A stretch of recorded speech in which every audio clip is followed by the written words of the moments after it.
Hello students, welcome to my YouTube channel Pandey Classes. Myself Arun Pandey and I am here to tell you about the economics. Economics, you have learned two books in economics. First one is the micro and second is the macro in class 11. But the syllabus is changed. In class 11 you have to study microeconomics and the statistics, and in class 12 macroeconomics and Indian economy. I am here to tell you about the introduction to a macroeconomics, chapter first of the economics. First, what do you understand by macro? Macro comes from the Latin word macros. Macros means large. When we talk about aggregate, जब aggregate की बात की जाए तो वहाँ macro शब्द आता है. Micro means small. जब single individual की बात हो, particular person की बात हो, particular firm की बात हो, तो वहाँ होता है micro economics. यहाँ macro means large community की बात हो रही है, aggregate की बात हो रही है, तो यहाँ होगा मैक्रो इकोनॉमिक्स. तो डेफिनेशन क्या है sir? Macro economics study economic problem at the level of a economy as a whole. जब पूरे इकोनॉमी की बात की जाए तो वहां पे होता है macro economics. When we study about the economic problem as a whole, पूरे देश की बात होगी तो वहां से हम मैक्रो इकोनॉमिक्स कहते हैं. इसमें क्या क्या चीजें हैं? पहला है थ्योरी ऑफ एम्प्लॉयमेंट. एम्प्लॉयमेंट पूरे कंट्री की बात की जाएगी तो हम मैक्रो इकोनॉमिक्स में लेंगे. दूसरा थ्योरी ऑफ जनरल प्राइसिंग, पूरे प्राइसिंग की, तो वहां पे मैक्रो इकोनॉमिक्स की बात होगी. फोर्थ है हमारा थ्योरी ऑफ मनी और हमारा थ्योरी ऑफ इंटरनेशनल ट्रेड. तो ये हमारे मैक्रो इकोनॉमिक्स में वो टॉपिक है जो हमारे इंक्लूड होंगे. अब बात करें sir what are the important terms. कुछ ऐसे टर्म्स है जो मैक्रो इकोनॉमिक्स से रिलेटेड है. फर्स्ट टर्म होता है sir final goods. Final goods होता क्या है? फाइनल गुड्स होता है sir the goods which are ready for sale. जो गुड्स बेचने के लिए तैयार हो, जिसने अपना प्रोडक्शन प्रोसेस कंप्लीट कर चुका है और वो कंजप्शन के लिए रेडी हो, that is called a final goods. तो पहला हमारे पास फाइनल गुड्स में क्या है सर? क्लोथ्स है, मिल्क है. लेकिन याद रखिएगा जरूरी नहीं है कि किसी पर्सन के लिए वो फाइनल गुड्स है तो किसी और के लिए वो इंटरमीडिएट गुड्स भी हो सकता है. सिंपल एग्जांपल देखिए, एक मिल्क मैन है.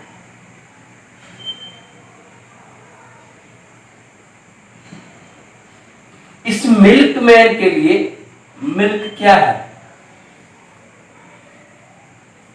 Final goods. क्यों? Because he is ready to sell. वो बेच रहा है. बट टी सेलर के लिए क्या है? यहां पे एक टी सेलर यहां बैठा है. टी सेलर के लिए क्या है? टी सेलर के लिए क्या है? एक इंटरमीडिएट गुड्स. बिकॉज वो उस मिल्क से क्या बनाएगा? टी बनाएगा. तो जो गुड्स एक मिल्क मैन के लिए फाइनल गुड्स था, वही टी सेलर के लिए क्या है? Intermediate goods.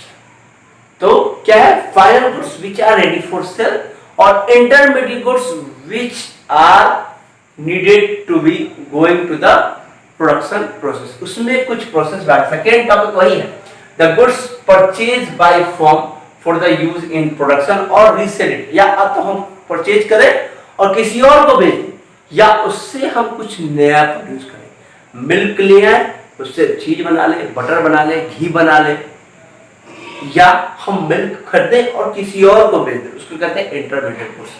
और फाइनल गुड्स को भी दो भागों में बांटा गया. पहला है हमारे पास final consumer goods. By final consumer goods में क्या? Those goods which are consumed by a consumer. जो कंज्यूमर कंज्यूम कर जाता है finally, that is called consumer goods. जैसे मिल्क है, ब्रेड है, बटर है, चीज है, सब फाइनल गुड्स है जो कंज्यूमर कंज्यूम करता है. कुछ ऐसे गुड्स होते हैं जिसका इस्तेमाल प्रोड्यूसर करते हैं, the goods which are used by producers for their production, उसमें आते हैं सब machinery, equipment, these are the final producer goods। अब बात हम करेंगे आपके सामने क्या है sir, last consumer goods, those goods which are consumed by consumer for getting their satisfaction। अब कंज्यूमर गुड्स में हमारे पास चार चीजें हैं। पहला है हमारे पास ड्यूरेबल गुड्स, पहला हमारे पास ड्यूरेबल गुड्स। ड्यूरेबल गुड्स क्या है, those goods which having a long span of time, जिसका टाइम इंटरवल लंबा है, जो लंबे समय तक चलता है। हमारे पास एसी है, रेफ्रिजरेटर है, हमारे पास टीवी है, जिसका टाइम पीरियड लॉन्ग टर्म होता है। अब होता है sir semi durable, that cannot be adjusted in a single use। Single use में एडजस्ट नहीं होते, but they do not having a long span of time, ना उनका लॉन्ग स्पेन ऑफ टाइम होता है, ना वो सिंगल यूज में खत्म होते हैं। तो हमारे पास क्या है, क्रॉकरी है, क्लॉथिंग्स है, जिसका हम इस्तेमाल करते हैं बट उसका लॉन्ग पीरियड ऑफ टाइम नहीं होता है। फिर होता है सर नॉन ड्यूरेबल, नाम से भी समझ में आ रहा है, जिसका टाइम पीरियड इसका क्या होता है sir, that can be adjusted by once. जैसे ही हम एक बार इस्तेमाल करते हैं वो एग्जैक्ट होता है, खत्म हो जाता है। जैसे हमारे पास क्या है, मिल्क है, वेजिटेबल है, फ्रूट्स है, इसका इस्तेमाल करते हैं once we used that can be adjusted. अब आता है सर सर्विसेज। सर्विसेज में क्या है सर, हमारे पास डॉक्टर, इंजीनियर, हमारे पास teachers, these all are the service provider. तो ये सब चीजें क्या है, these all are the consumer goods. Consumer goods को चार भाग में बांटा गया था। पहला था ड्यूरेबल, ड्यूरेबल नाम से समझ लीजिए जो टिकाऊ है, टिकाऊ में जो लॉन्ग टर्म तक चलेगा। लॉन्ग टर्म में हमारे पास टीवी चलता है, रेफ्रिजरेटर चलता है, हमारे पास एसी है जो लॉन्ग टर्म तक चलता है। नॉन ड्यूरेबल नाम से समझ लीजिए क्या है, that can not be replenished by one, किसी एक यूज से वो खत्म नहीं होगा, but do not having a long span of time, उसका लॉन्ग स्पेन ऑफ टाइम भी नहीं होता है। हमारे पास क्लोथिंग्स है, कपड़े है। नॉन ड्यूरेबल क्या है sir, that can be adjusted by use of once time, एक टाइम आप इस्तेमाल करेंगे वो क्या हो जाएगा, एग्जैक्ट हो जाएगा, खत्म हो जाएगा। फिर उसका क्या होगा, फिर नया उत्पादन करना पड़ेगा, जैसे मिल्क है, वेजिटेबल है। और सर्विसेज क्या है, that can be intangible and are different from person to person. किसी को बुखार हुआ है, किसी को सर्दी हुआ है, किसी को डायरिया हुआ है, every person having a different problem and the doctor has suggested a different remedies. So in this video we have to introduce the macroeconomics, and if you have any doubt you have to write in a comment box. Thank you.